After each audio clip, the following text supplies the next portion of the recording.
just got the student information for tonight, and I will PDF it and send it to you as soon as I can.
Oh, Scott's show. So I'm sorry. All right. Everyone, welcome to the March 21st work session. We'll start with our... Sorry. Oh. What? We'll start with a discussion of our boards and commissions with our city recorder, Scott Stauffer. Thank you, Mayor Beatty and Council. Good to be with you this afternoon. Myself, I'm Scott Stauffer, City Recorder, here to provide an overview of the city's boards and committees.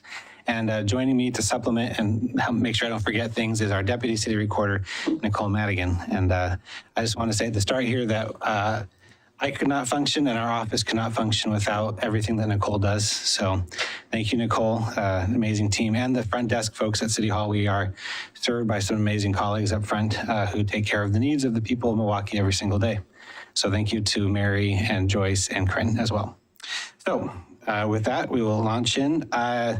Like I said, the main goal of this presentation is to provide some general information about our boards and committees. And then we do have, I think, 4 directive questions we have for council to provide a little feedback on, chew on, tell us what you're thinking. So we'll get to that. So first of all, the city is presently served by 13 standing boards, committees, and 1 commission. And currently 1 ad hoc or temporary duration committee, which is the Transportation System Plan Advisory Committee, or the TSPAC, because we are government and we love acronyms. So do we not consider the urban renewal, the MRC Advisory Committee, a temporary duration? That's one of the 13. It's one of the 13. Mm-hmm. For purposes, and of course that's a separate legal entity, so it's important to have that caveat in there as well.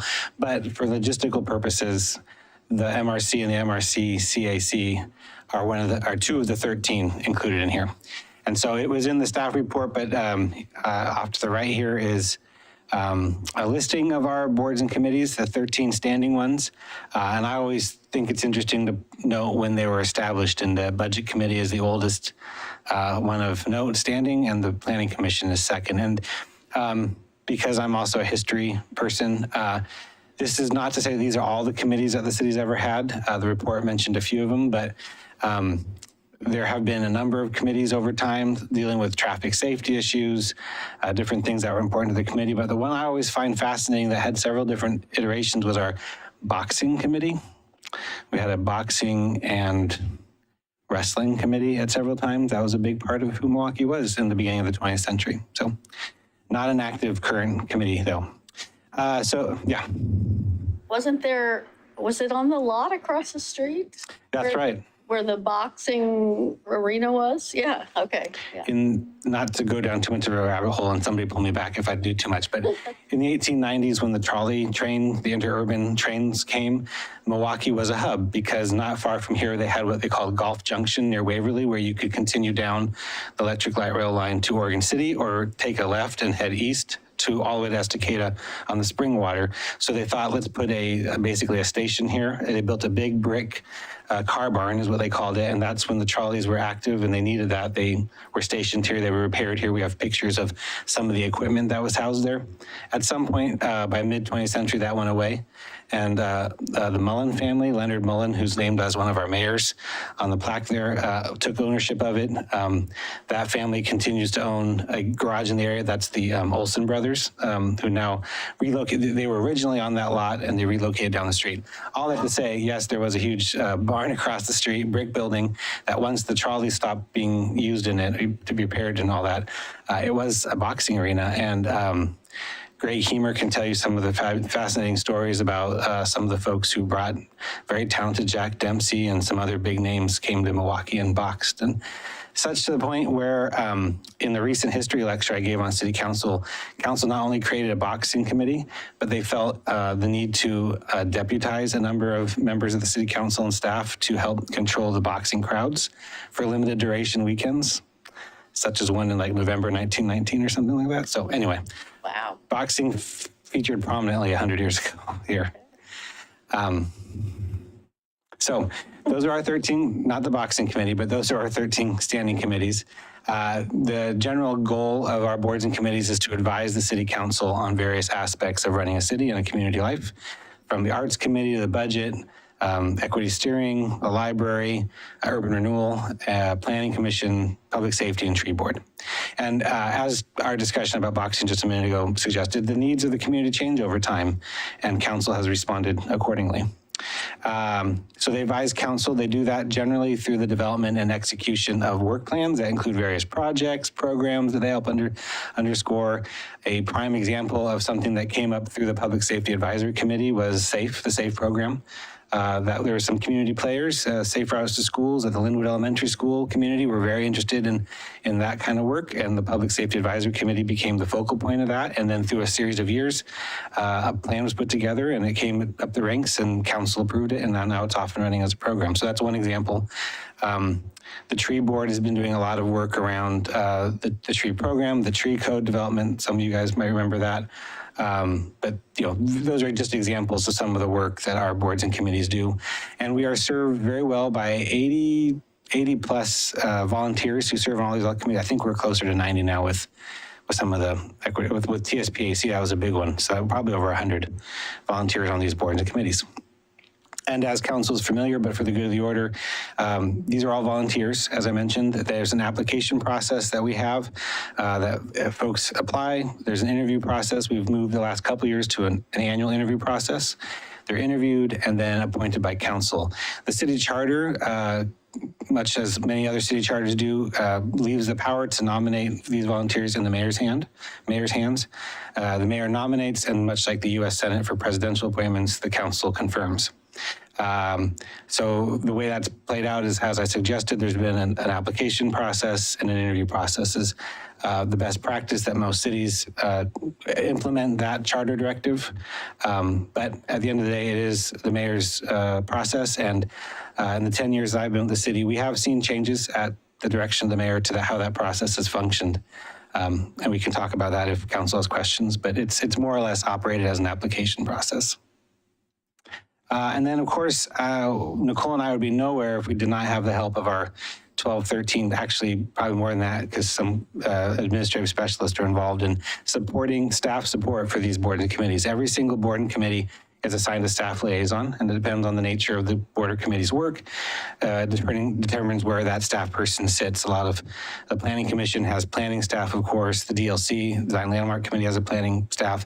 The library director is the library board's staff liaison. So things that make sense along those. And so I want to say thank you to that group of folks, very dedicated folks who work long hours and then also attend monthly evening meetings with those boards and committees and do a lot of work there. That's probably as much as I'm going to say about the general overview and administration of our boards and committees. Is there any questions or comments about that in general? I've got one. Yeah. So how is the annual nomination process going? I know it makes a lot of sense to do it that way, but are you getting a full year's worth of applicants during the nominating window? I will say last year was our first year, and we included applicants that had applied in the fall of 21. So we kind of prefetched the pool a little bit last year, and we had about 60 people. We are 3/4 of our application window this year, and we've got 30, would you say? I would say, yeah, 30-ish, and still pushing to get more, so. Yeah, we put out a citywide postcard that you may have seen. This one. This nice big city postcard dropped, and this produced probably at least 10 to 15 in the last 2 weeks since this dropped. That's been in the pilot the last couple of weeks, and that always gets more people to apply. So we're at 30, and we're feeling pretty good in terms of spread. Each committee has got at least one application now. Last year, the popular committee to apply for was the library board, and that again is playing out. And so that was one of our bright spots, because we did have vacancies on the library board and the rest of the 22 after that process, and we were able to pull from the alternate list, and it worked quite well. On the flip side of that, there was at least one or two spots where we didn't get any applicants really. Did we have any for Citizens Utility Advisory Board last year? I think we had to pull somebody who had applied from another board to see if they would be interested in it. Luckily they were, so. And that's one that has struggled historically. I think Peter Passarelli, the staff liaison for that, the CUAB, has reported that it's been a challenge for that committee to have a quorum to meet at times. And so Utility board? The Citizens Utility Advisory Board. So the good news is this year, though, we do have at least a couple people, I think, who've indicated that's one they'd be interested in serving on.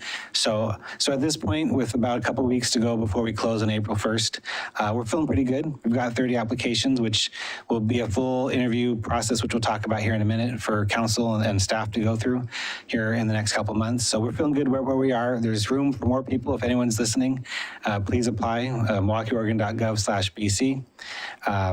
Or onboard.milwaukeeoregon.gov/apply as well. So we're feeling pretty good. I'll go over that process in a little bit detail in a moment. Yeah, we did add the idea of selecting alternates when we went to the once a year. That was something council had done before I was on council.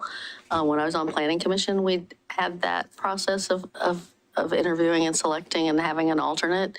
But then it had been changed at one point and we didn't do it, but now we're back to doing the alternates. And so it's worked pretty well this year to be able to fill the slots that open up over the year. You have people who move or for whatever reason have to drop out and don't finish the year. But I think it's worked fairly well. It has. And in addition to the library board, I think the Parks and Recreation Board had a healthy alternate list. I think the Arts Committee had a healthy alternate list. So it's worked when we've had enough applications in the pool. There are a couple of spots where we could improve.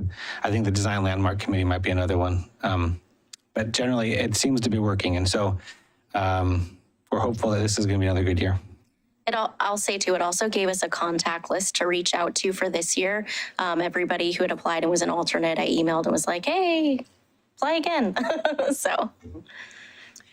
Scott, I have a question about youth applicants. How many of the advisory boards and committees have a space for youth, and do we have applicants this year?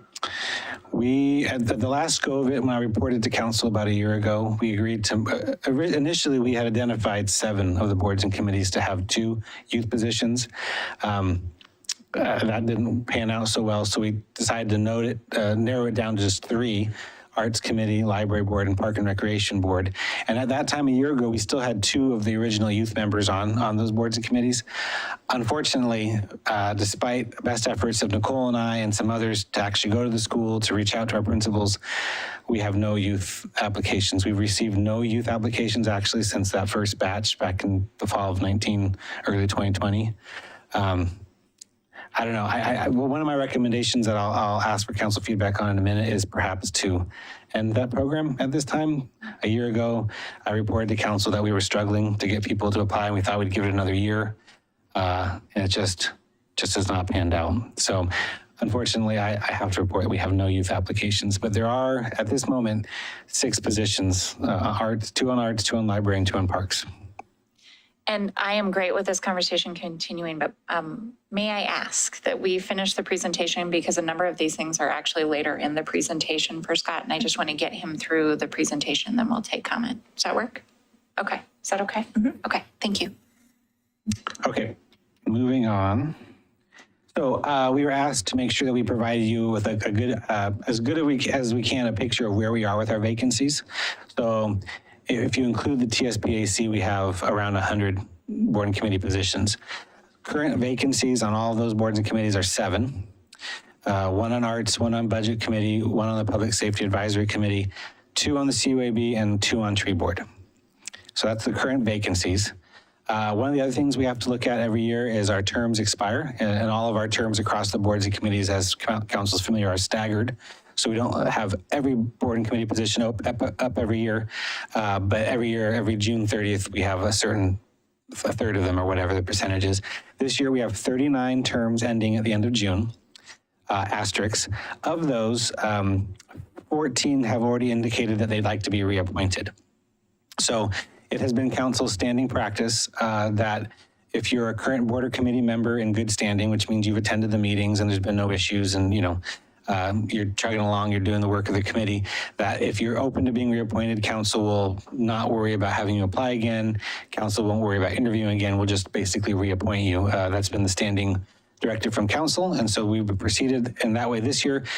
Thank you to Nicole, because it is a little bit of a logistical challenge to get the lists out to the staff liaisons. But in the last 2 weeks, that request to our liaisons, we send the list of their committee members indicating what terms are up and asking the liaisons to ask their committee members, do you want to be reappointed? So that list is 39 people. Just 2 weeks in, we've already heard from 14 of them that they do want to be reappointed. So there's 14 have said yes already. So that lowers it down to 25, right? 4 of those 39 are already vacant, and then they're included in that 7 number above. So you got to back that out. That's 21. And then 4 of those folks are already termed out. Can't be reappointed. So we already know that those folks don't have the option of saying yes. So all those numbers together, there are about 21 positions that will need to be filled by people who are not on the paper. I'm looking at Nicole because we talked about this earlier today. 21 positions to be filled by people who are not currently on a board or committee. So that's sort of the challenge, the call to arms that we're looking for our annual recruitment process to fill. And the good news there is if that number is 21, and it'll probably be less because we'll probably hear from more of our folks that they want to be reappointed. We've already got 30 applications, so our annual process is already, at least in raw numbers without digging into each committee separately, we're in a pretty good spot to get volunteers to fill these positions. So any questions about where we stand on current vacancies? I will say the number 7 is probably a little higher than we average are, but we generally always have at least 2 or 3 or 4 vacancies in any given moment. We either doing when we have the ad hoc interview process or in this annual process. It just, with a pool of 80 to 100 people move, life changes. They can't continue to serve on the board and committee. So that's consistent vacancies is pretty normal. All right, so current projects that we've got underway, I wanted to touch on real briefly because it's a sort of super wonky thing.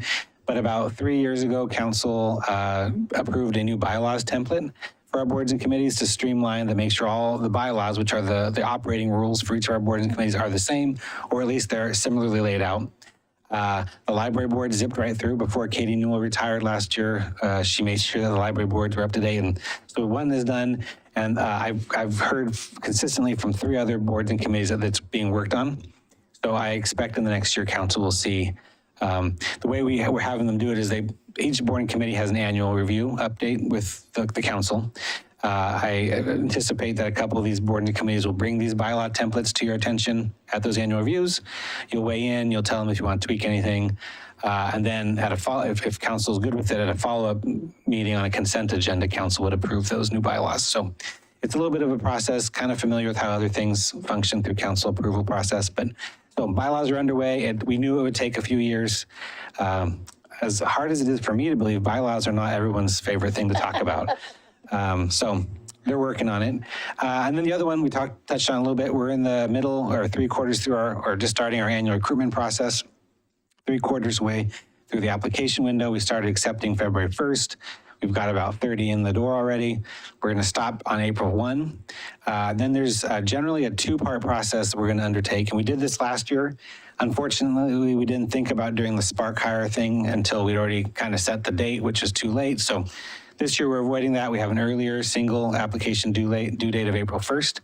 And then in April, as you see some dates there, they were also in the staff report, we're going to have a multi-week process to get the Spark Hire interviews out. So if council's not familiar with Spark Hire, it's a way to conduct an interview via video. The downside is it's impersonal. The plus side is that it's another way for folks to access the process who are maybe unable to get here in person or have a hard time explaining who they are completely in writing on paper. So Nicole and I will be working on, please jump in whenever you want to say something. I was just going to say, I think a plus side too to Spark Hire is it is a little impersonal, but you get 3 chances to record your response. And as somebody who is maybe nervous in front of a camera, especially for a Zoom interview, it gives you a couple of chances to be able to kind of compose yourself and be like, nope, that's not how I wanted to do it, and then redo it 2 more times. So I think that's a really cool feature of it. We had quite a bit of success with it last year. We did have some folks who it was new and they had questions, but it is also a feature that the city has moved to for lots of our application for job positions. I think a lot of other agencies have moved towards it. And what happens is anyone who's applied will send them a link to Spark Hire, and then the system, they click on the link and they kind of are guided to answer the questions. Then they record their answers and they send it back to us. And then after that, we're still working out exactly how the process will work. I think where it stands, all of council, you all get the link to see all the interviews, the Spark Hire interviews, so you can review them. And the nice thing about that is you can review them at your leisure, right? The link, we won't have to organize a time for council to be all together or make sure you're staggered. We won't have to worry about that. You'll get to review the interviews, and we've had a request that all members of council review them. So you'll get to see all the applications and review them at your leisure. We'll take the notes, and then we'll figure out for the second round, which would be the Zoom interviews. Ideally, some of the folks who Spark Hire are identified as not needing to be a part of the Zoom. Either they're great, we'll put them on through, or maybe that's not going to be a good fit for any of our boards committees is a possibility. But ideally, not everyone who goes to Spark Hire then will need to go into a Zoom interview setting. But if that's council direction to interview everyone, then that's also a good lesson for this process.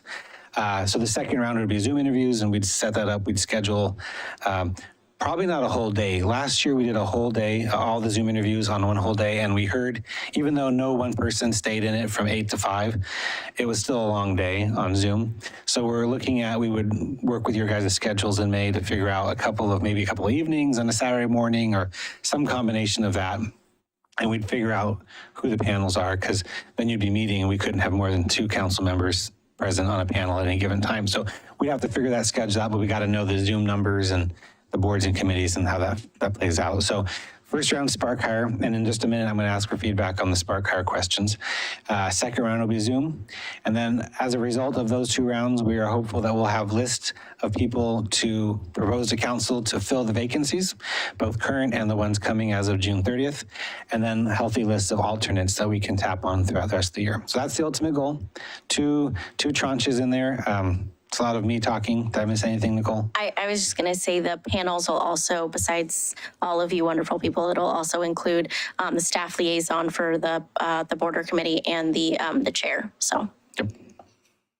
So that's that process. Hopefully it's wrapped up by June, and then on July 1, we've got new folks filling positions. So about that, I wanted to say, I wholeheartedly agree that, a half day should be the longest.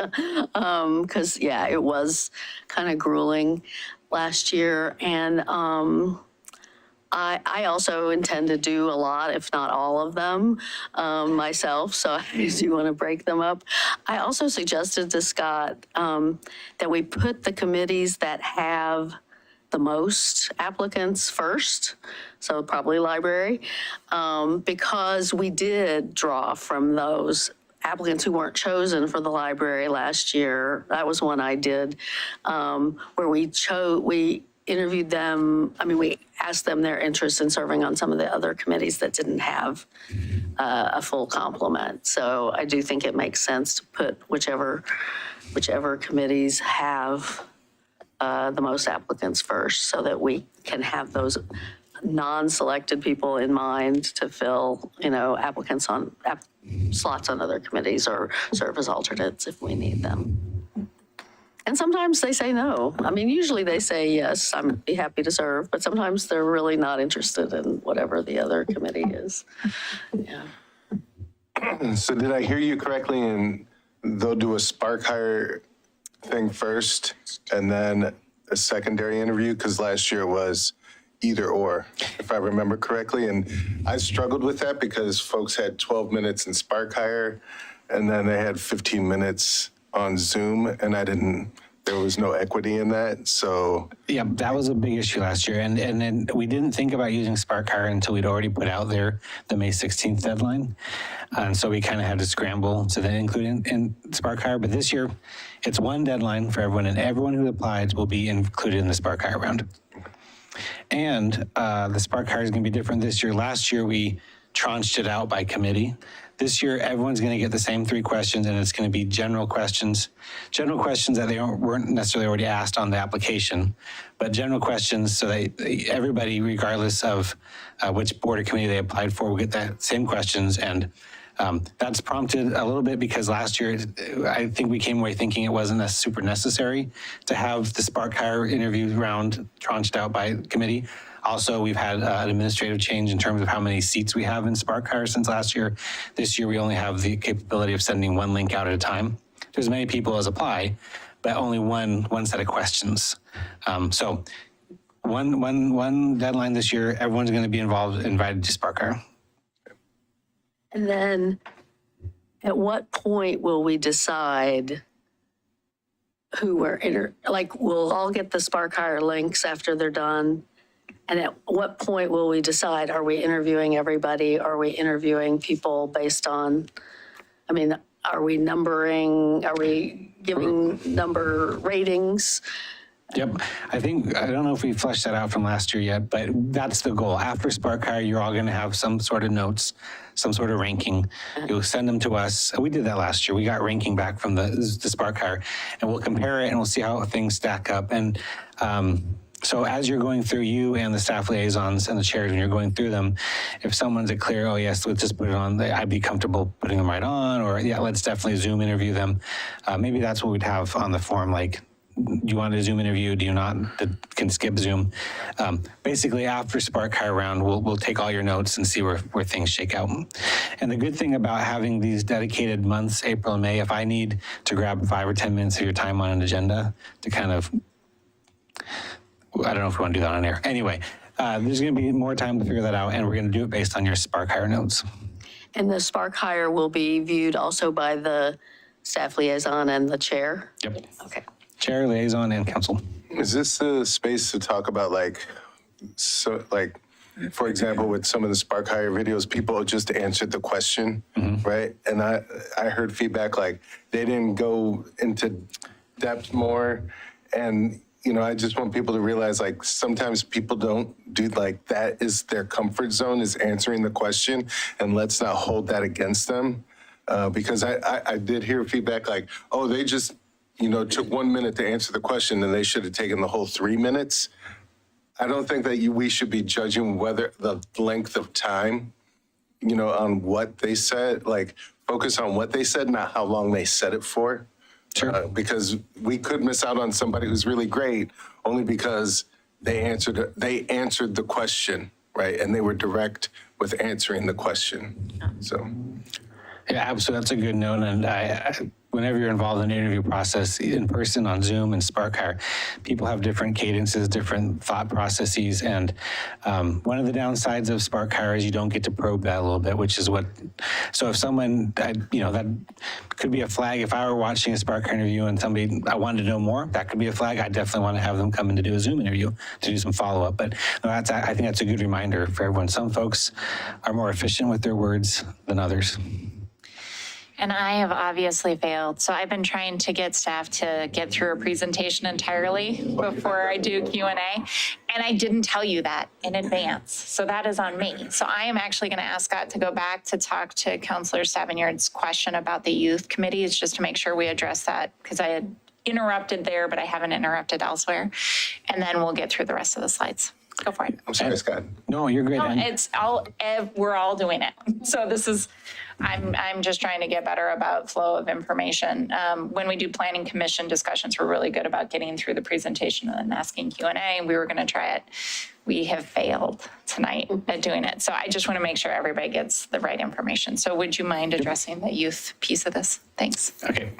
So, I don't know if we get to youth right away, but since we were talking about, we'll get there. But since the questions I have for council. So here are the Spark Hire questions. We took feedback from the board and committee liaisons. We put them in the packet.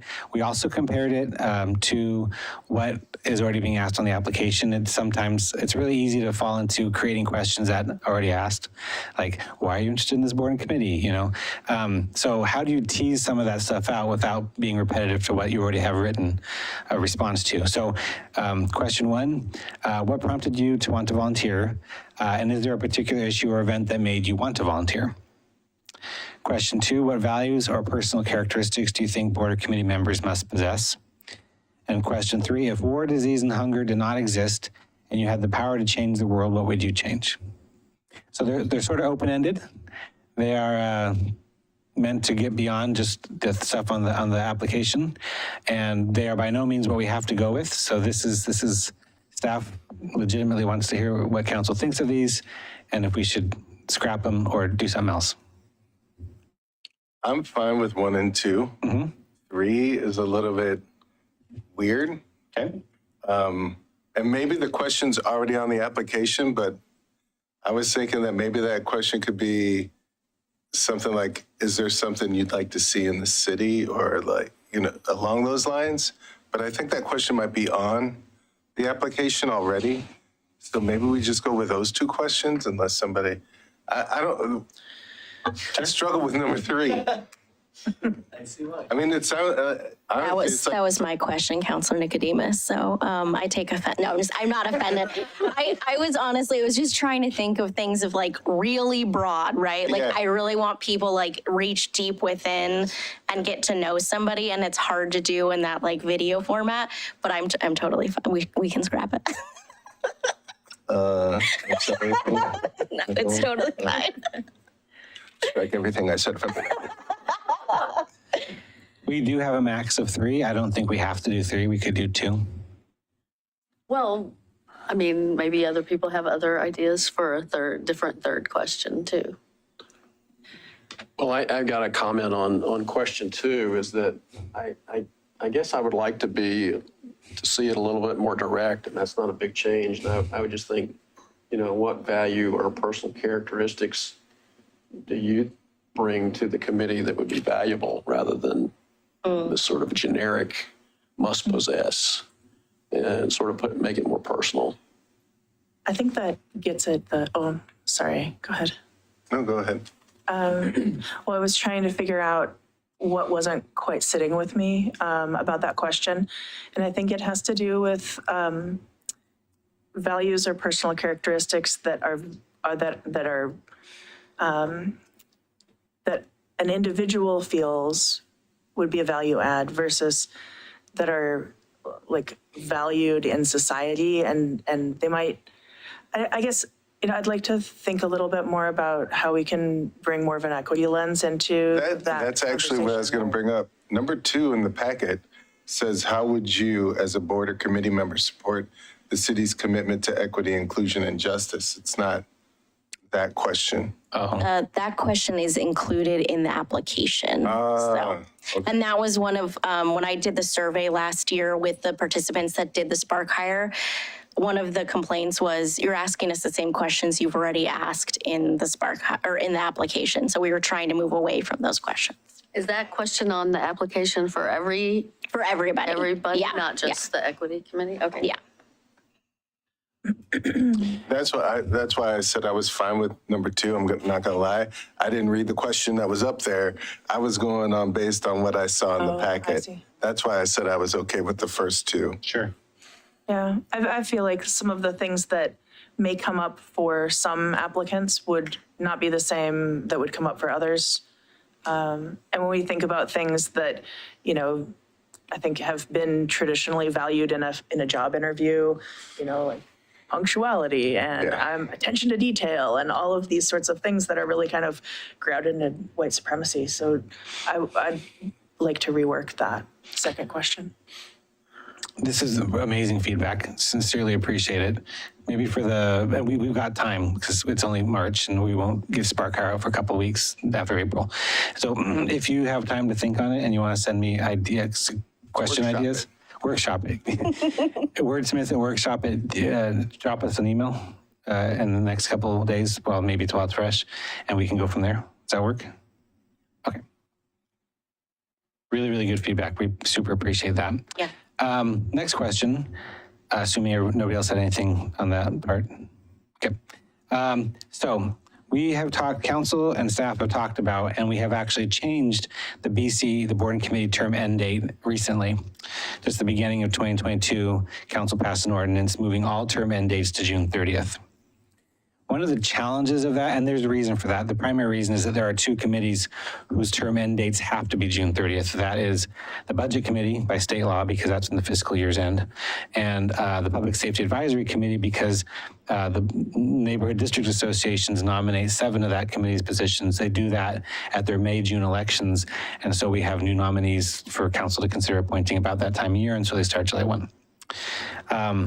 Previously, we had board and committee terms ending March 31st, but that created this bifurcated thing where 2 times a year you had terms ending and it was chaotic. And so it made a lot of sense to move them to June 30th. And it has, we have seen, at least on the staff administrative side, it's nice. June 30 is the term end date for everything. The rub with that is that we miss the biggest opportunity we have to recruit in person, and that is our farmers market, because the market doesn't start, as we all know, until May. And our deadline for applications is April 1st. So I don't know if council has any thoughts, but we were kind of toying with the ideas if we could bifurcate again, but push some of the term end dates to like September 1st or October 1st. That would gain us the 3 months of the 4 or 5 months of the market to recruit. Council just changed it, and so it might create confusion for folks whose terms are sliding around a little bit. We may be the only people in the world who are paying attention to it this way, so it might not be that big of a deal. But anyway, I just wanted to give the council an opportunity to, how do we include the market as an opportunity to be, and the warmer month events as a way to recruit? So I know the value of the market as a place for having community conversations. I don't like changing it after just a year, I guess. And I also think about the timeline. So say by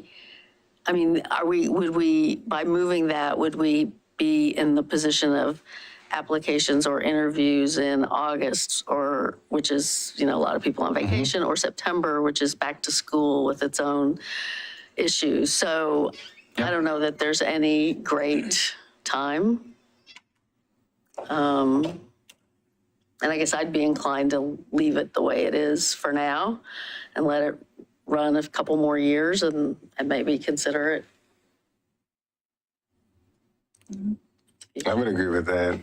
Although, like, doing it in September or after September, after folks are back to school, like you said, people would be able to figure out their schedules, but and we just changed it, so maybe we should wait. Yeah, fair enough. I mean, And what kind of workload is that? Like, how would you all balance that? the 2 different term dates, Well, no, like if, recruiting at the market. because the marketplace would be a great place to recruit, like you said. I'm just wondering, like, let me come back to you on that so I can think, because I don't want to upset Nicole again. So, Well, I will note that last October, when we were having the last couple of weeks at the market, you did have it, or Jason did have it on the materials, like watch in the spring or watch after the first of the year for the volunteer. We did do that in October. Of course, by March, not everybody's going to remember what they saw in October. Yeah. And the result of that interested persons list was 1 email. Yeah. Oh, really? So, Yeah. I emailed that one person, but it was just one person. Yeah. and we're still getting used to it. So any other thoughts on the terms? Maybe just leave it for a couple more years, see where we are. Okay. Now, a couple more questions, and one might be a little hard.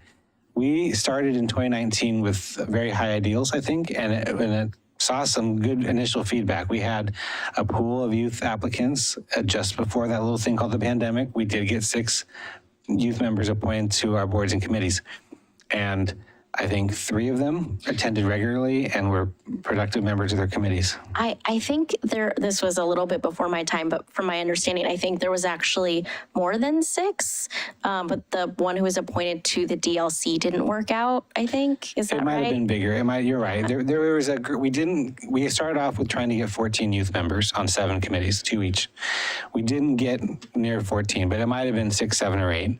And then in practice, half of those those students showed up, the youth members showed up regularly, productive members of their committee. 2 or 3 we never heard from. The pandemic started right after we made their appointments, so there's that. And then we tried to recruit. We continued to communicate with the principals from the high schools, and this is no shade on the job of an academic administrator in this any time historically, but right now in the last 3 years, it's not been easy. There's a lot of stuff on their plate. We just literally, since before the pandemic, have not gotten any student interest.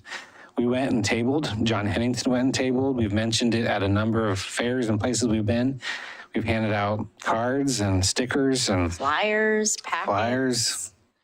We emailed the principals. We and I know that's on the tools we potentially could have out there, and that's part of what the city in general is struggling with in terms of community engagement and outreach. But at this point, I reported a year ago that we were having this issue, and we were willing to give it one more try with a fairly more normal 22-23 academic year. And unfortunately, a year later, I'm here to report that we have absolutely no interest in youth board and committee positions. Is there anything that the school offers, like a credit towards volunteer hours or community service or anything like that, that maybe that could, or could we establish something like that, working with the high school to try to get more kids to want to participate maybe? I think that's a great idea. I know that certain programs, at least when I was in high school a very long time ago, over at MHS, before it was two schools there, if you were a thespian, you had certain volunteer, they had to be applicable volunteer hours, but in order to letter, right, you had to get so many volunteer hours. So we could certainly look into seeing if there are things like that we could try and plug into. I think often those are elective credits that are offered up because then you're not tying it to a curriculum and testing and things along those lines. And I think that could be a value add for any young people who are interested in maybe earning an extra elective, but young people who are looking for some of those core credits that they're deficient in, unless we had a way to tie the, like maybe the library would be the closest connector to like a language arts credit or something along those lines. But I think, that's always an incentive because you never really know. Community service hours, I think, there are youth serving organizations that we could also connect with. I think of the Scouts, but, there are also a number of organizations that are working with young people in Milwaukie and I sent a text just as we started this conversation and have 3 that are interested, but they're not high schoolers. They're going to be 8th graders, so I guess I'm hesitant. I just got here and I realized that there's been a lot of work that's gone into the outreach and but I would be interested in putting a little bit of extra time into helping with, going in and talking with classes. If the council is open to the idea of expanding the age to include, rising 8th graders, we might be able to tap into a population that doesn't have such a harsh high school, schedule yet. We have talked about middle school. We've hesitated a little bit going into middle school, and we were actually focusing mostly at juniors and seniors because we thought freshmen would still just be getting their feet in the door in high school. And the program was 15 to 18, but all of that this is a pilot program. So whatever council would like to tell us to do. And the other thing to mention is there is no age limit, bottom of our age limit for any of our boards and committees. We were trying to be intentional with focusing on 15 to 18-year-olds, but independent of this program, an application from anybody, we don't ask for age on our application form. So, but I'm hearing interest in continuing and maybe renewing with the new council, renewing the outreach to certain groups. And I should also mention, we were aware of the homeschool population as well, and through our library, which is a frequent visit by homeschool groups, we were getting the word out to that population as well. Scott, has there been any dialogue between the city and the school leadership that there's at least a discussion about ending the program? No, and that's largely because we've not gotten any response from principals in like over 2 years. And so if we were in a position to have that conversation where they were responding to me, I probably would have had that conversation, but we have not. Well, we can mention it tonight, but it's being considered after when the principal gives her update after the student has been honored. Yeah, I did make a pitch to one group of kids like, hey, we have committees. And I did also offer to her to come in and talk to classes, but yeah, haven't been taken up on that. I'd be up for keeping it going and 8th grade. So that's where you're gonna get them hooked, right? Like, even though they're 8th graders, if they get into it, they can then take it on into high school, maybe even, recruit more kids. So I'd definitely be open for having 8th graders a part of it. And would you feel like an 8th grader on a committee with, 5 or 6 adults will participate? Well, I'm thinking that the kids that would apply would participate. Yeah. I was having this little thing in the back of my brain that there was a reason we were looking for older students. And I do just want to bring up, I'm looking through my old emails trying to suss out what the reasoning was. I think there may be times at which individuals who are under certain ages are not allowed to participate. And I think that may actually juxtapose to some of our meeting times. So I just want to be cautious and let you know, we will look at this. There was a reason at the time. We're going to get you a response back. I think it's great. If that reason doesn't exist, I'm totally fine having the change. But I feel like we met with principals and there was a concern. And is there something about like city insurance and volunteers? Yeah. Yeah, there might be a volunteer age. Well, and I think we also had to have there, and that may be mitigated by a guardian signature. So there are things we went through. It's just been a while since we did it. So I just want to hedge a little bit with that. But otherwise, I think this is great. Okay. And I think, youth development best practice shows that you need to have 2. Right. And then the participation increases. So, in the staff report, it shows that there are currently, is it 2 spots for Arts Committee, Library Board, and PARB? Or is PARB still just 1? No, each one should have 2. We also have a legal, that one actually is also legal. That one I remember. We can't have adults with individual children. So we have to actually invite 2 students to be on there because we have to keep 2 students together. So that one can't be mitigated, but it does cause some issues when we only have 1 applicant. So it's just, we're going to get into this a little bit more. I think that Scott was thinking because we've struggled so much, you may not want to keep trying, but we can go back and look at the younger age brackets and come back to you in a couple months with more information around it. I just want to make sure we hit those old points when we talk about it. Very good. Yeah. So I'm hearing council direction to continue. Try again. Maybe we'll work. We'll figure out the legal parts of it and then push forward for another year. Yeah, we're only a year and a half out of the pandemic, right? Absolutely. So there's still going to be a lot of carryover from that. 100%. Okay. So I have one more question, and I wish I could tell you it was easy for me to explain to you, and I hope the staff report was fairly understandable. But the definition of resident. Staff and the city often find ourselves in positions where we have vacant positions on boards and committees, and we have applicants, qualified applicants, special skilled applicants. But because they live across the street from our city limit or a few miles or, not in the city, we cannot consider them for appointment to a boarding committee. On the face of it, we get it. That's sort of a basic benefit of living in city limits is you get these guaranteed seats on boarding committees. You get there's these spots that are guaranteed for people who live in the city. Totally makes sense. But we have found ourselves, and it may be a symptom of the last 3 years we've experienced and that the impact of that, the societal changes on volunteering. It may be that, and we may be coming into a different scenario for it.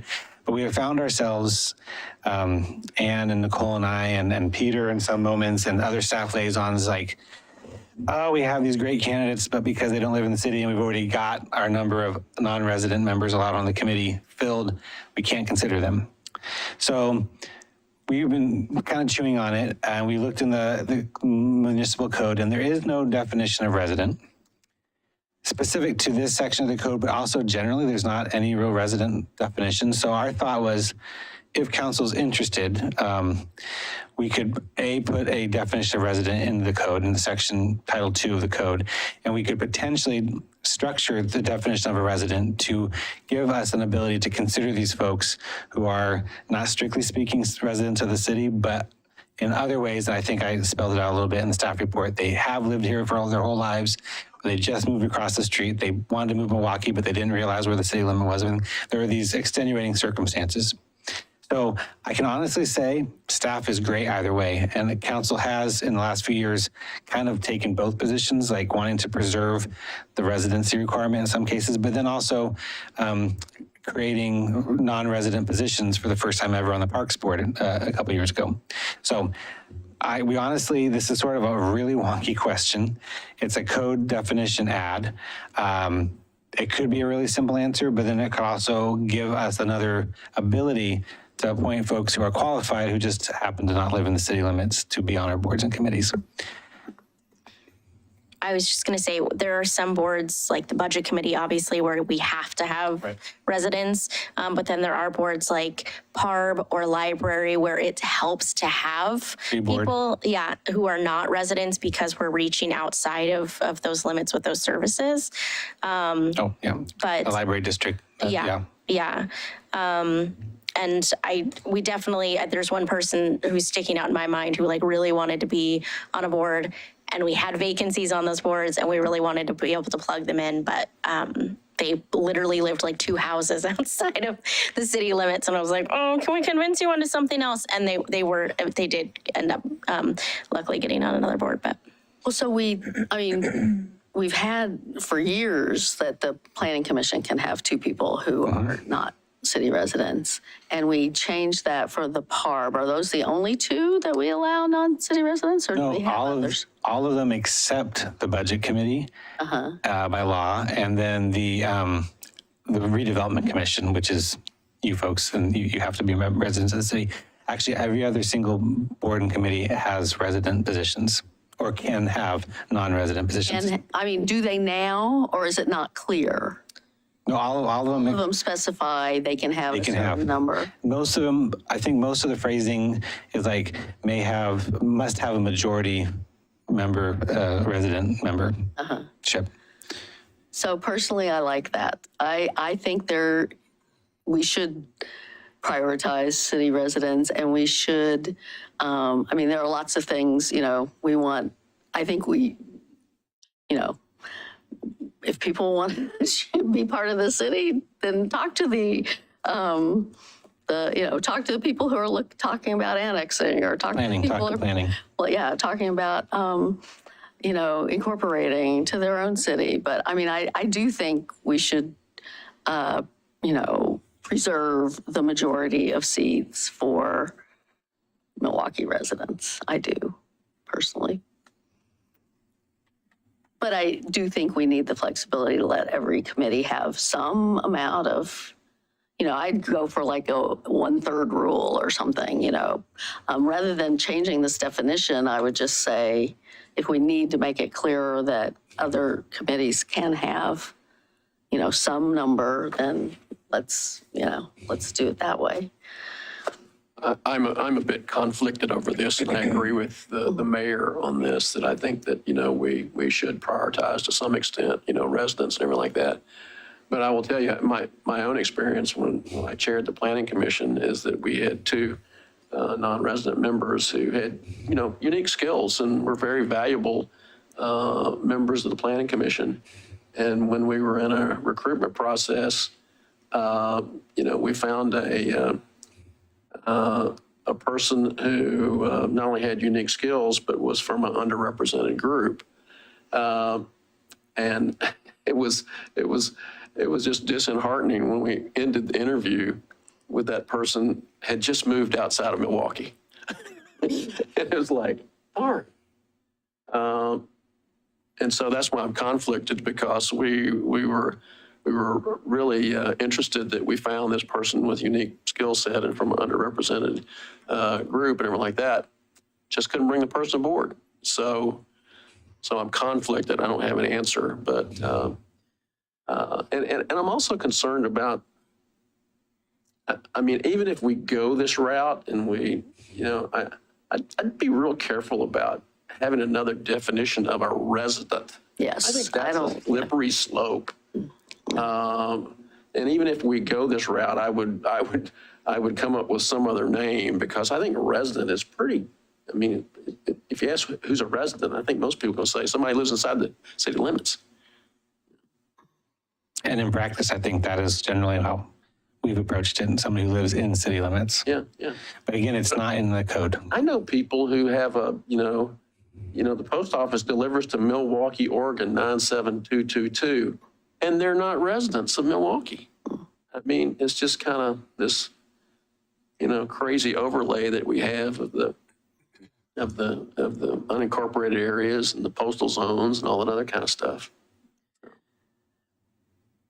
Scott, is there a benefit of looking at the urban growth management area and thinking about residency at I come from the Llewellyn neighborhood and we have a lot of neighbors that are either inside or outside of Milwaukee based on, which side of the street they live on. Yep. I'm also thinking about a really sizable portion of Lake Road, the Lake Road community, right by the, kind of by the ball fields. Casa del Rey. Yes.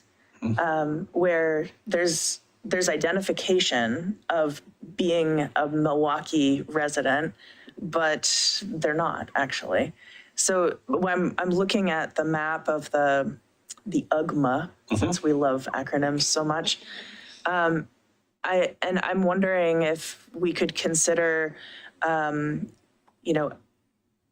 people who live within the urban growth management area. Which to my understanding is generally what the library district borders are to. For the library service area, is that what it's called? The library service area. Library service area is about 41,000 residents. It doubles out towards 82nd and out more towards the mall. I do think that some of the members that we're talking about are in Oak Grove area. Oh, okay. And those are not in our UGMA. So some of the members that you've talked about are actually to the south of us. But it's definitely a solution. And the UGMA, the helpful thing with the UGMA is that it's a defined geographic area. And perhaps folks that are living outside of both the city and the UGMA could be non-resident members if we have, a plethora of applicants. Or, until Oak Grove decides that they want to sign up. I mean, I will say, I do think it is in our interest to sometimes point out when people are not in Milwaukee, just for that reason. I think there are a lot of people who not just 97222, but a lot of 9726, whatever it is, 269 or 289, all the way down to Gladstone, consider themselves Milwaukee, and, they have had a study and they should be having an ongoing conversation about incorporating or annexing. So I do think there's some benefit to us sometimes to drawing those lines, I guess. in the long term, thinking about the city's interests. And again, I do think, we should always, I would hate to see a committee that had 4 people who lived outside the city and 3 that lived inside. To me, that would be a failure. And all boards and committees now either say must be a majority resident, or they specifically say allow for 2 residents, which is not a majority. So that's preserved as of now. So I'm hearing, sorry, Ann. No, please. I'm hearing perhaps not an interest in expanding the definition of residency, but maybe looking at, well, I don't know what I'm hearing. I'm hearing a couple of folks who are interested in preserving the requirement that most be in the city to be resident. Maybe some interest in considering a resident requirement or a resident definition, because the code right now does not, this red text here, that's not in the code. There is no definition of resident in the code. So, But if you want to run for an elected position, that's what it is defined as. right. So, No, Not not in our that code. last clause. Not the last part, no, but not the last clause, but you have to live in the city within 6 months of the election to run for council. That's the same thing as what that says, except for the last part, is what I'm except saying. for or has. So I see where Councilor Massey's coming into play, where it does get into slippery slope, because it's like you got one definition if you want to run for council and another one if you want to participate in boards and commissions. Correct. Well, I was going to, where you put this definition, would it be limited? Would it be clear that it's limited to boards and commissions? We could add, I could see this creating all kinds of havoc with utilities and everything else. Sure. We we could word it today in relation to the city's boards and committees or something like that. Be specific that this term is applicable to the BCs. Could do that. When it as it pertains to the UGMA boundary, if somebody just moved, I think it should be a case-by-case basis. Because if somebody just moved out of Milwaukie, or somebody lives right outside the city limit, typically those people are somehow part of the community, as opposed to somebody who lives right at the edge of our UGMA, right, where they're not really involved, or they're not really part of the, you know what I mean? So, I think those cases where it's like person had lived in Milwaukie and just moved out, I feel like that should be a call based on that, on the commission or the interview, right? If that, like in your case, Councilor Massey, I feel like you guys should have had the authority or the ability to make the decision to put that person on, because they had just the circumstances, right? So, but I don't want to have a majority of people that don't live in Milwaukie on the board and commissions, as Mayor Beatty has said. So I'm not opposed to people right outside of Milwaukie, but I'm just not sure if we want to expand it to all the way the extent of our UGMA. I also just wanted to add something real fast, and it may not change anything for any of you. So recognizing that. Where this has come into play in a couple of situations over the last year are business owners. So people who are paying property tax to the city, can't ever run for council, but do have a feeling that they want to be involved. And it's come up in a couple of our boards. So Tree Board was one of them, where we already had somebody from outside of the community on the board. They don't live in town. They didn't qualify as a resident or as a possible applicant because that other seat was already filled. So I just wanted to bring that up, that it came up on, I'll use the old audit committee example, actually. So our chair for the audit committee for a long time was an auditor from Lake Oswego. He was great. He was with us for 8 years and he termed out. And he had his business in downtown Milwaukee. When we selected him. Yeah. And by the time we were no longer using him, he had moved. And so it's just something to consider, is that sometimes our business owners are the reason. I'm actually glad you brought that up, because I did not think about that. Okay. And that's interesting, because somebody could have a business here for 10, 15 years, and that's a commitment. Or 60. Or 60. I mean, the person who had applied before his family has I think we should allow business owners, even if they don't Yeah, that would. live in Milwaukie. I thought we did, to be honest. I mean, even if that's so, If they have a business in Milwaukee. and they're already past the 2 folks, I would think that that business owner would qualify as like As a community member, yeah. Right. So I just wanted to throw it out there, that is actually why I had originally thought of bringing this up. Go for it. I was just gonna say that Peter? Yeah. there was one committee that did specifically spell out a business owner, and that was the Good Neighbor Committee. The what? The Good Neighbor Committee. Oh, yeah. I thought generally that we had, Some of our ad hoc committees have had specific spots for businesses. I think the MRCCAC probably does too. But those are specific. I think most of our committees don't call out for a business position. But maybe for the conversation today, it sounds like there's some interest. Again, there's no definition of resident in the code. So perhaps there's interest in council in continuing to chew on this topic.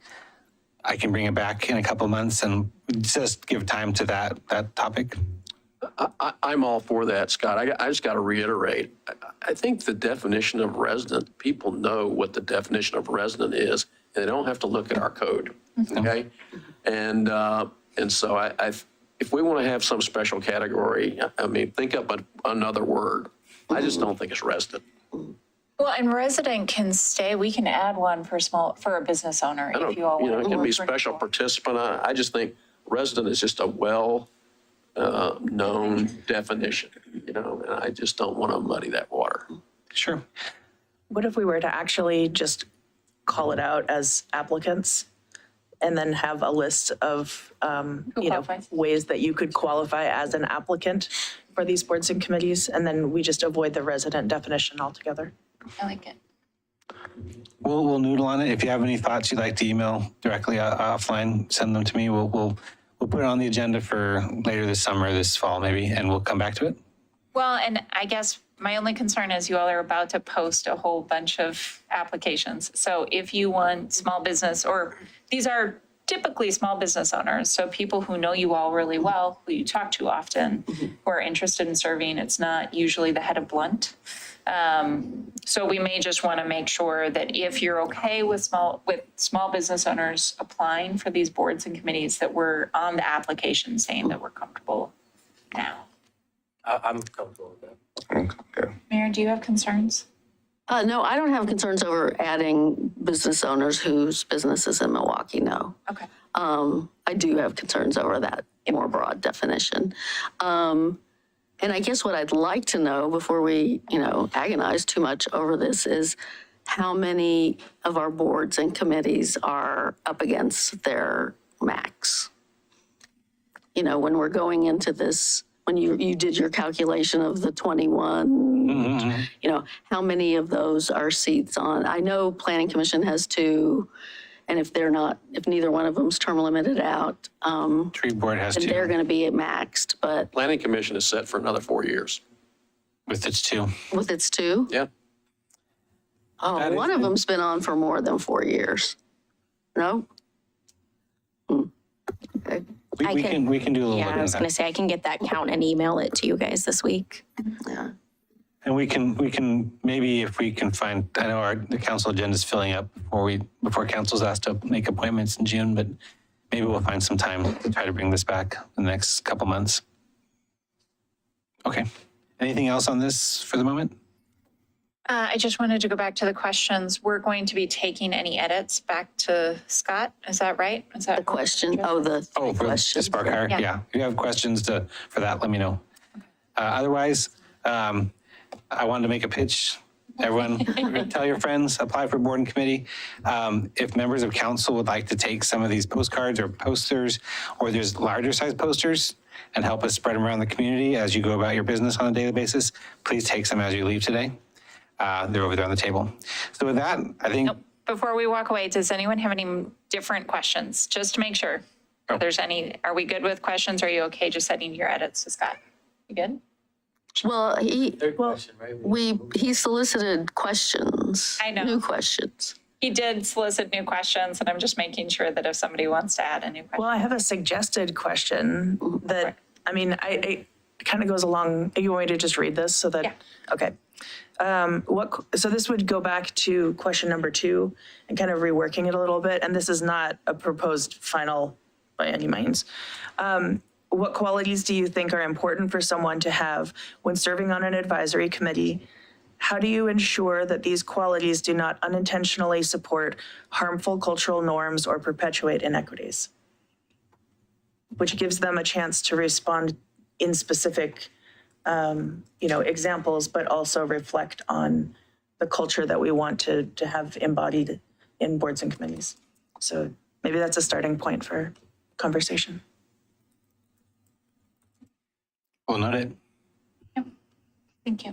I guess there's a fundamental question there about the way the question is asked. Is it, and it gets to some of the comments that were made about question 2, are we asking people what you bring to this committee, or are we asking them what are general qualities, general skills, general qualities?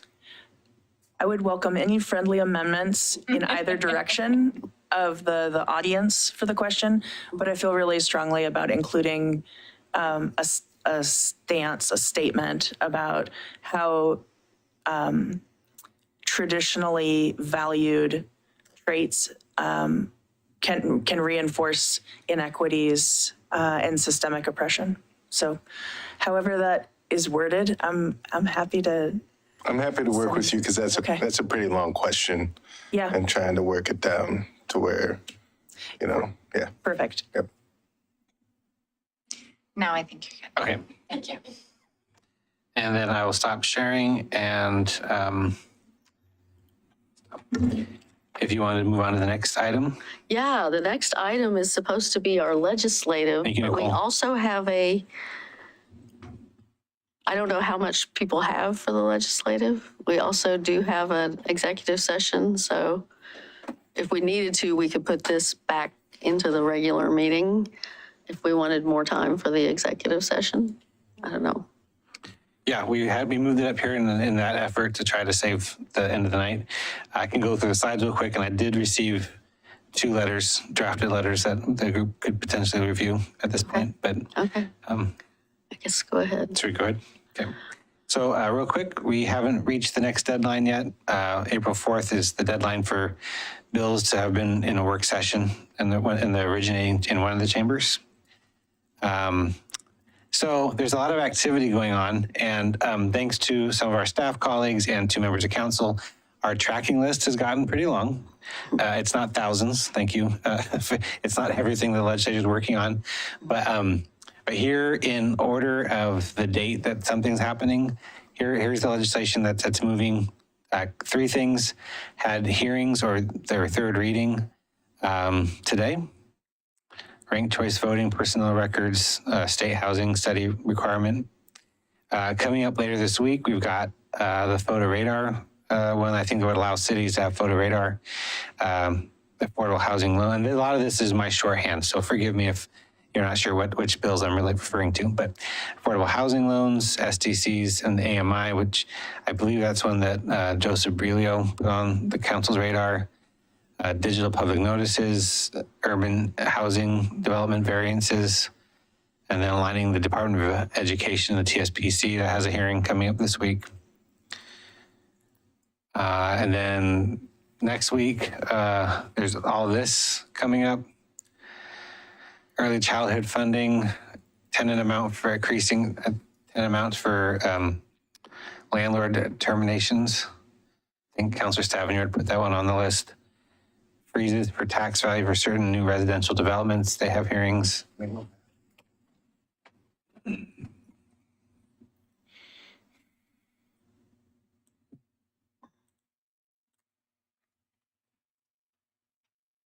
There's just a lot that are having hearings. And I don't know if council wants to talk about any of these. They're also these ones in early April.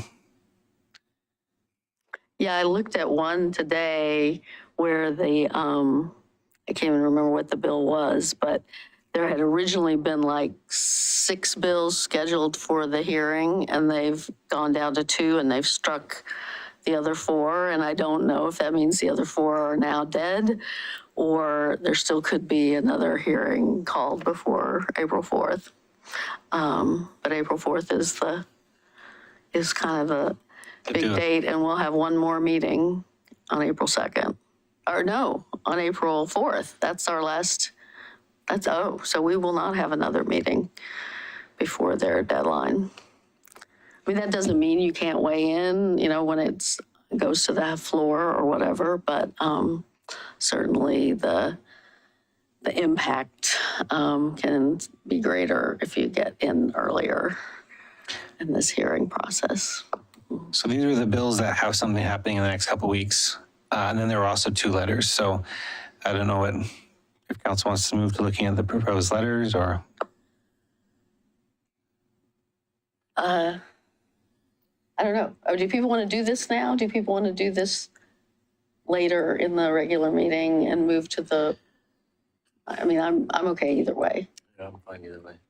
So with the 2 letters, I know I sent one. And what's the second one? The one we received from Council Stavanger this afternoon. Oh, but that's for the goals. That's for council. For council goals. There's only one for this one. Okay, Sorry. okay. You're right. We don't need to let the legislature in on that one. I'll send it to them later. So there's only Okay, one- let's there's only one do letter. that one. I would think that one's not particularly controversial. I apologize about that. It came in and I was doing, No problem. I will have that one ready to go. This is the one in support of the bill that would say that, would reinforce that cities have the right to enact ordinances having to do with gas infrastructure. It's Mark Gamba's bill. It's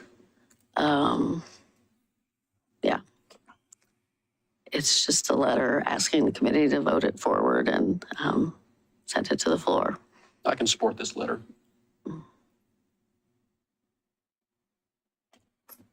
I'm not ready to support this letter. Mostly because I still would like to know the effects that it would have on low-income folks and communities of color going electric. And we know that low-income and communities of color are more cost burden. And with the PGE rates going up by 14 or 15%, I'm still not sure how this is all going to affect those groups of folks. And it just worries me that they're going to end up spending more money in electricity costs. Like the average cost of an induction stove is $600 compared to $300 for an electric stove or a gas stove. And so those are just things that. Yeah, it's that too bad you weren't at the session that was last night at the library because a lot of this was talked about. I think there's a pretty compelling case that, there's a lot of incentives for those kind of upgrades to electric appliances. But low-income folks, I hear you. Yeah. I'm just, it's a full-time job being poor and applying for things and knowing how to navigate a system isn't set up for folks like that. And so, and I know the city can only do so much with like helping folks do that. I'm not anti this. I just would like to know more about how this is going to positively impact folks who, they don't show up to, electrification, things like that, and so what are we doing? What's PGE doing to let people know? Well, I think the short answer is the prospect is that, and Bob Jenks at the thing last night gave a really good explanation of this, is that gas is what's going to go up by the most. Gas, because of the commitments to decarbonization, the availability of gas is, anyway, there's an argument for, that in 5 years, gas is going to be astronomical and that everybody's going to be rewiring. But in any event, this bill is just saying that cities can do this. It's not committing anybody to do anything. So when I read it, is this like 2 things, right? Like electrification and home rule? Or home rule, like Well, it's cities being able to determine for themselves and not have the state dictate, yes. Yeah. So it doesn't require anybody, any city to do anything. It just takes the threat of lawsuit out of it for the cities. It doesn't require us to do anything. Okay. But I have said that the city is going to really struggle to go down this path without having more protections from the city. Yeah. Any city really is going to have that because Eugene's already. Well, right now, they've spent $650,000 against Eugene, trying to stop the. Yeah, they'll be on the ballot in Eugene. They've got enough signatures. They'll be on the ballot in November in Eugene. I don't know what they're doing on the court side yet. But yeah, I mean, Mark introduced this because of those discussions that to try and protect cities from lawsuit. That is Well, the whole point of this bill. And there's Yeah. also a bill that's opposite this, that's taken away cities' ability to decide whether they want to ban natural gas. Well, and I just wanted, from a technical standpoint, you all don't ever have to agree on all these bills. It's totally fine. What we do, just as a reminder, when we don't have consensus, is that we just put everybody's signature line. Everyone who said yes to supporting the bill or supporting the letter, we put their name on and we sign it from them. So I also don't want anyone to feel like you have to. That's not what I'm trying to do. I just want Oh, no, to. no, yeah. Home rule, it is granting home rule. It goes back to my discussion last week, is there's a lot of things we say are city's decision that the state negates our abilities to decide on. Building code in general is a very big one. So in this letter, I'm hearing 2. I'm good with signing on. I'd like to read through their testimony, and then Scott, could I follow up with you outside the meeting? Thank you. I will do the same. Okay. Read through whose testimony? I'm looking at the OLS. Oh, okay. All the description. different testimony. Yeah, Okay. I'd like to, I didn't get enough time to really go through and look at everything.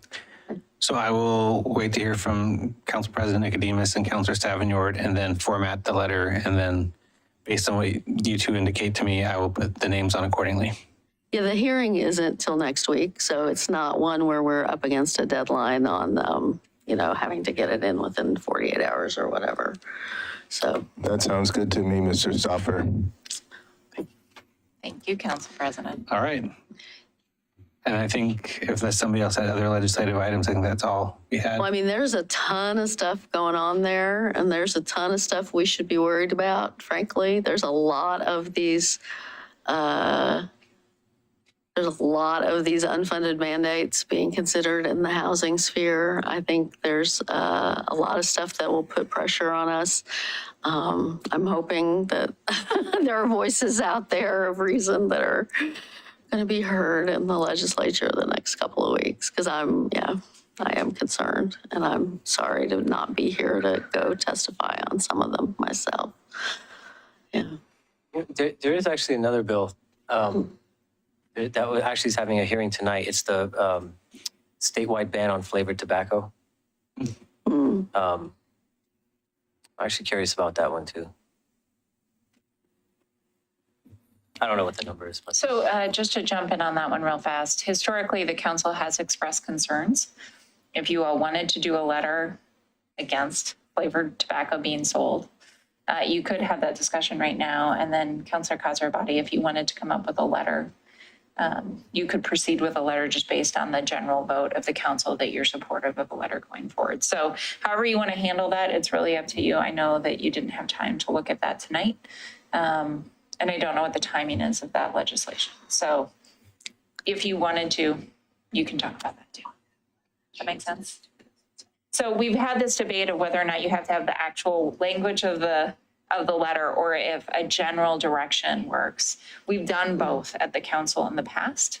So it's really up to you. Do you want to say flavored tobacco is bad and this is what I heard from the county and they'd like a letter of support?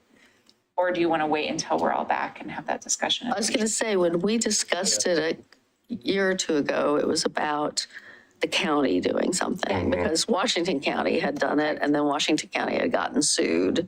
And so I never knew what Multnomah happened. County has done it as well. Oh, really? Yeah. And is it in effect in Multnomah County? Or has it been enjoined by? There's a period of time before it goes into effect, but the legislation is different than what Washington County passed. Okay.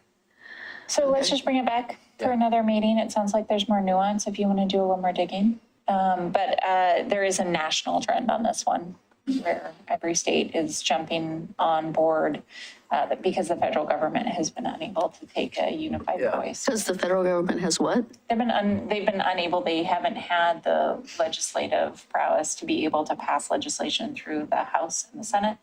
But I do know that the Health and Human Services is interested in having it go national. And so they've been working really diligently through the counties to try and ban flavored tobacco. So it's a catch-22 as to which way you go. I think that finding out more about the state legislation makes some sense. And sorry if anybody's watching, I got some of that wrong tonight, but that's just generally what I have been told. Yeah, and just so they're aware that the ban, from what I understand, would cover flavored tobacco and also menthol cigarettes as well, and then smokeless tobacco.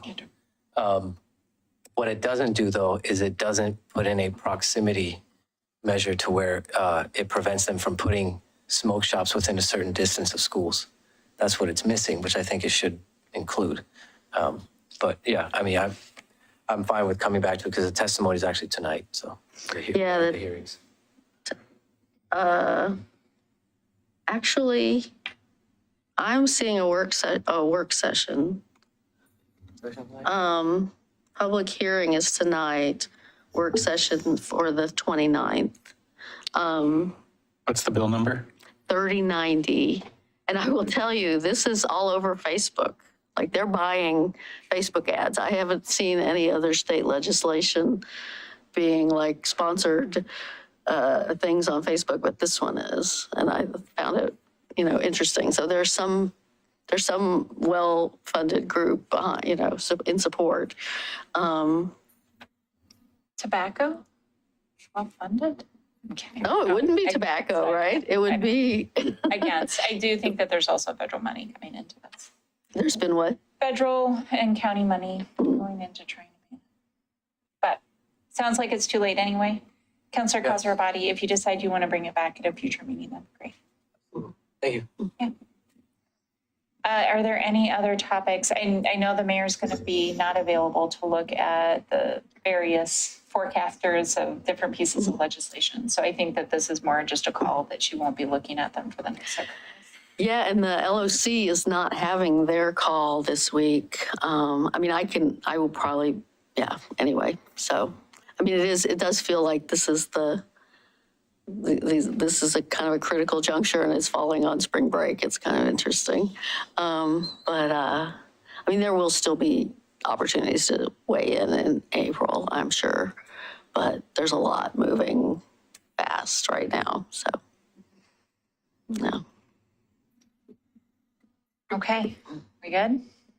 Yep. So I think we have an executive this evening. Yes, I have a script I need to read before we adjourn the work session. After the work session, council will meet in executive session pursuant to Oregon Revised Statute 192.6602H to consult with counsel concerning the legal rights and duties of a public body with regard to current litigation or litigation likely to be filed.